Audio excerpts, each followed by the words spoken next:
Timnas Indonesia akan melanjutkan perjuangannya di Piala Asia menghadapi Jepang. Tentu Jepang bukan lawan mudah. Hal tersebut diaminkan oleh Coach Sintayong sebelum pertandingan Indonesia menghadapi Jepang di sesi preskon resmi pre-match pertandingan tersebut berlangsung. Oke, aku nggak pernah bosan-bosannya untuk ingatkan teman-teman, ketika teman-teman tonton video ini, jangan lupa tekan tombol like-nya. Banyak poin-poin yang disampaikan oleh Coach Sintayong. Kita mencoba mengelaborasi poin-poin penting yang disampaikan oleh Coach Shin. Lalu, Jepang pun sebelum pertandingan menghadapi Indonesia, ada beberapa detailing lewat sesi latihan yang mereka lakukan, mereka mantapkan. Tentu ini menjadi hal yang perlu diperhatikan oleh pemain-pemain Timnas Indonesia. Terlebih dahulu kita masuk ke poin yang disampaikan oleh Coach Shin di sesi preskon resmi sebelum pertandingan. Poin pertama, Jepang adalah tim unggulan, tim bagus di turnamen Piala Asia ini. Menurut Opta Analisis, Jepang merupakan negara urutan pertama yang berpotensi menjadi juara Piala Asia. Dan secara individu teman-teman, nggak bisa kita pungkiri, dari penjaga gawang sampai lini depan, ya meskipun penjaga gawang Jepang sering melakukan blunder-blunder ataupun kesalahan-kesalahan, secara overall Jepang ini levelnya sangat-sangat tinggi dari Timnas Indonesia. Aku bukan katakan kita nggak boleh berharap Timnas Indonesia bisa menang ataupun bisa mendapatkan poin dari Jepang. Hal tersebut sudah dimention oleh Coach Sintayong. Bahkan pada saat Korea menghadapi Jerman beberapa waktu yang lalu, banyak pihak yang skeptis terhadap Korea asuhan Coach Sintayong bisa mengalahkan Jerman. Dan ketika pertandingan Korea menghadapi Jerman, Coach Shin bisa memutarbalikkan keadaan. Nah, dalam momen ini kita pun nggak salah untuk berharap. Namun di sisi lain, kita bisa melihat secara utuh bagaimana kekuatan Jepang secara sepak bola sekarang ini. Ya, salah satu contoh juga, salah satu role model sudah dikatakan oleh Pak Erick Thohir beberapa waktu yang lalu, PSSI, ketua PSSI kita teman-teman, bahwa Jepang harus juga bisa dicontoh oleh sepak bola Indonesia. Jadi level yang dimiliki oleh Jepang ini wow banget untuk sekarang. Kemudian poin kedua disampaikan oleh Coach Shin. Meski Jepang merupakan tim unggulan, tim bagus di Piala Asia ini, secara garis besar Coach Shin ingin tetap memberikan penampilan terbaik dan menunjukkan perkembangan tim. Kalau kita lihat dari pertandingan Indonesia menghadapi Irak, Indonesia menghadapi Vietnam, track Timnas Indonesia menanjak ini, bukan flat, menanjak. Dan kalau kita tarik lagi jauh teman-teman, pada saat Indonesia melakukan uji coba di Turki menghadapi Libya, trennya naik. Awalnya memang nggak begitu bagus, namun pelan-pelan naik. Nah, kalau kita bicara momentum di dunia sepak bola ataupun tren grafik menaik, teman-teman, itu bagus banget bagi seorang pelatih untuk memoles. Namun sekali lagi, yang dihadapi ini Jepang. Tentu butuh sentuhan-sentuhan magis, butuh kedisiplinan yang sangat utuh dimainkan oleh pemain-pemain Timnas Indonesia. Jika kita bicara flashback di pertandingan Korea Selatan asuhan Coach Shin menghadapi Jerman, sedisiplin-disiplinnya Korsel bermain, mereka juga ada melakukan kesalahan-kesalahan. Di saat kesalahan-kesalahan terjadi dilakukan oleh pemain Korsel di atas lapangan, salah satu yang membedakan lagi penjaga gawang Korea Selatan. Di pertandingan Korsel menghadapi Jerman, kiper dari Korea Selatan menjadi perhatian akibat shape-shape yang dilakukan oleh kiper Korsel membendung serangan dari Jerman. Ingat, semua pada akhirnya harus bermain mengeluarkan potensi terbaiknya, baik itu pemain depan, tengah, sampai dengan pemain belakang. Dan notabene di beberapa pertandingan yang dilakoni oleh Timnas Indonesia, persoalan Timnas Indonesia bagaimana bisa menciptakan gol ataupun decision di area final third bisa diperbaiki, karena sebelum-sebelumnya banyak peluang-peluang yang harusnya bisa diciptakan untuk menjadi gol atau setidaknya 2 gol teman-teman, 3 gol, nggak bisa dieksekusi dengan prima. Kemudian poin ketiga, soal skenario. Di media sosial teman-teman dan berbagai macam media konvensional sudah membahas soal skenario kemungkinan timnas Indonesia akan lolos seperti ini, akan nggak lolos seperti ini, bla bla bla bla bla bla. Coach Shin bilang, saya senang apa yang terjadi jika skenario itu berhasil.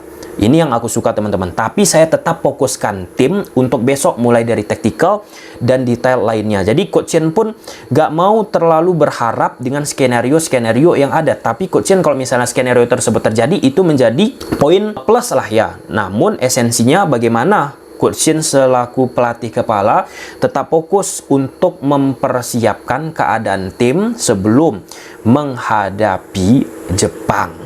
Nah, ini perbedaan mentalitas yang aku lihat dari apa yang dilakukan oleh Coach Shin Tae-yong lewat statementnya. Tentu Coach Shin Tae-yong mengeluarkan statement tersebut atas apa yang sudah dia alami di pertandingan-pertandingan ketika dia menjadi pelatih, khususnya ketika dia disorot menjadi pelatih kepala Korsel. Tentu Coach Shin fokus terhadap timnya.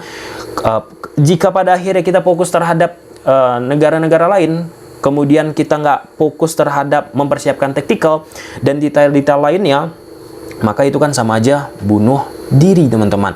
Dan terkhusus kalau kita bicara detailing taktikal apa yang dilakukan oleh Coach Shin Tae-yong, pernah kita ulas bedah sedalam-dalam teman-teman, khususnya bagaimana Coach Shin Tae-yong mempersiapkan satu hal aja ya, soal tendangan bola mati ataupun corner kick teman-teman. Coach Shin punya 12-14 skenario. 12-14 skenario itu kan nggak hal mudah untuk bisa diimplementasikan jika tidak diberi latihan, jika tidak pemain-pemain timnas Indonesia fokus. Aku pun nggak katakan kita nggak boleh ya berharap dengan skenario yang ada, tapi kita bicara konteks apa yang dituangkan oleh Coach Shin Tae-yong lewat sesi preskon. Dan Coach Shin soal ditanya sepak bola Jepang, apalagi Arhan pernah menjadi pemain Indonesia yang bermain di Jepang, walaupun menit yang dimainkan oleh Arhan tidak begitu banyak, apakah Coach Shin meminta insight atau masukan?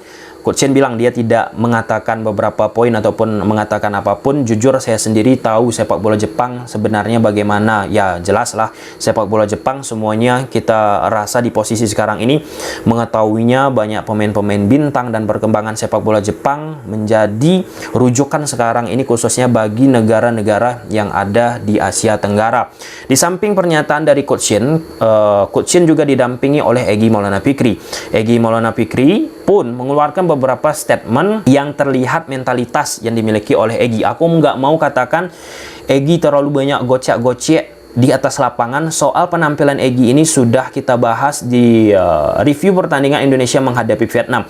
Ya, memang harus ada beberapa improvisasi yang dilakukan oleh Egy. Pada esensinya jika kita melihat taktikal yang dimainkan oleh Coach Shin pada saat Indonesia menghadapi Vietnam, ada hal-hal atribut-atribut yang dibutuhkan oleh Coach Shin. Aku harap teman-teman nonton video sebelumnya. Egy bilang mentalitas tim meningkat, tim siap menatap ke depan karena kami masih lapar atas kemenangan. Mentalitas tersebut meningkat tentu karena Indonesia berhasil mengalahkan Vietnam sebelumnya. Dan Egy pun bicara soal sejarah dan ingin menciptakan sejarah, hal itu yang diinginkan oleh rakyat Indonesia. Ya, ini merupakan statement yang cukup sering sih aku dengar Egy Maulana Fikri mengeluarkannya jika Egy bersama pelatih kepala, baik itu Coach Shin ataupun siapapun lah itu. Jika kita lihat track record ke belakang teman-teman soal mentalitas, soal bagaimana Egy Maulana Fikri menularkan positive vibes terhadap penonton ataupun penikmat sepak bola Indonesia. Itulah dia beberapa poin yang disampaikan oleh Coach Shin Tae-yong serta Egy Maulana Fikri. Gimana menurut teman-teman soal statement tersebut? Ya, kita lihat penampilan timnas Indonesia di pertandingan besok terlepas dari skenario apapun lah itu.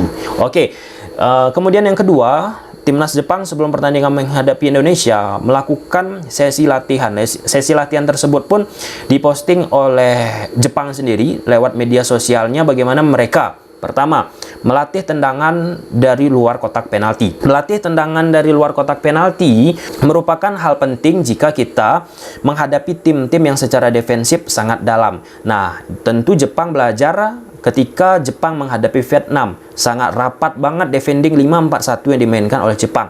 Ketika rapat, tidak banyak space di area final third, tentu tendangan dari luar kotak penalti sangat dibutuhkan. Dan terlihat tendangan dari luar kotak penalti yang dilakukan oleh Jepang saat menghadapi Vietnam itu pun terlambat ataupun sulit untuk dilakukan, ataupun keputusan-keputusan yang dimiliki oleh pemain Jepang tidak begitu banyak.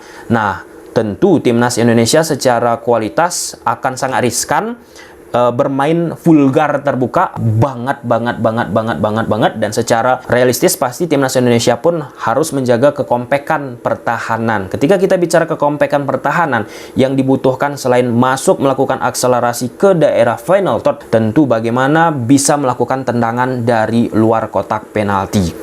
Ini juga dialami oleh Barcelona saat menghadapi tim-tim parkir bus ataupun Man City. Mereka sering melakukan, khususnya Man City sih, mereka melakukan tendangan dari luar kotak penalti, dan tendangan dari luar kotak penalti tersebut berhasil memecahkan suasana, dan ketika berhasil menciptakan satu gol, lawan pun bermain terbuka, dan Man City berhasil menggulung akibat lawan akhirnya bermain terbuka dengan munculnya banyak ruang. Kemudian yang kedua, Jepang melakukan latihan duel udara. Ini pun menjadi problematika bagi timnas Indonesia, khususnya pada saat Indonesia melakukan uji coba di Turki menghadapi Libya.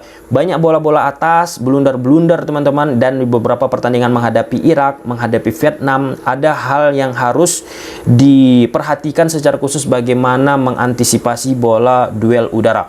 Soal bola duel udara ini bukan kita bicara pada saat Coach Shin menjadi pelatih timnas Indonesia, tapi pelatih-pelatih dulu juga ketika menjadi pelatih timnas Indonesia, duel bola atas kerap menjadi salah satu kelemahan timnas Indonesia. Dengan adanya Sandy Walsh, Jordi Amat, Elkan Bagot, Justin Hubner, siapapun lah nanti di belakang pertahanan timnas Indonesia, kita harapkan mampu bermain maksimal dan membendung permainan duel udara dilakukan oleh Jepang. Dan terakhir, main ruang sempit. Ini hal yang paling krusial di dunia sepak bola sekarang ini. Tentu bermain di ruang sempit dengan 1-2 sentuhan, berupaya mentarik, mendistract, merenggangkan permainan lawan ketika tanpa bola. Ketika berhasil bermain di ruang sempit dan menarik pemain-pemain lawan, maka akan muncul ruang. Lewat ruang-ruang tersebut maka akan tercipta permainan orang ketiga ataupun one to touch yang bisa dioptimalisasikan oleh pemain-pemain Jepang dalam konteks ini, karena menu latihan yang mereka lakukan yang terterang di media, 3 hal yang kita bahas ini. Gimana menurut teman-teman? Coba silahkan tulis di kolom komentar. Bye.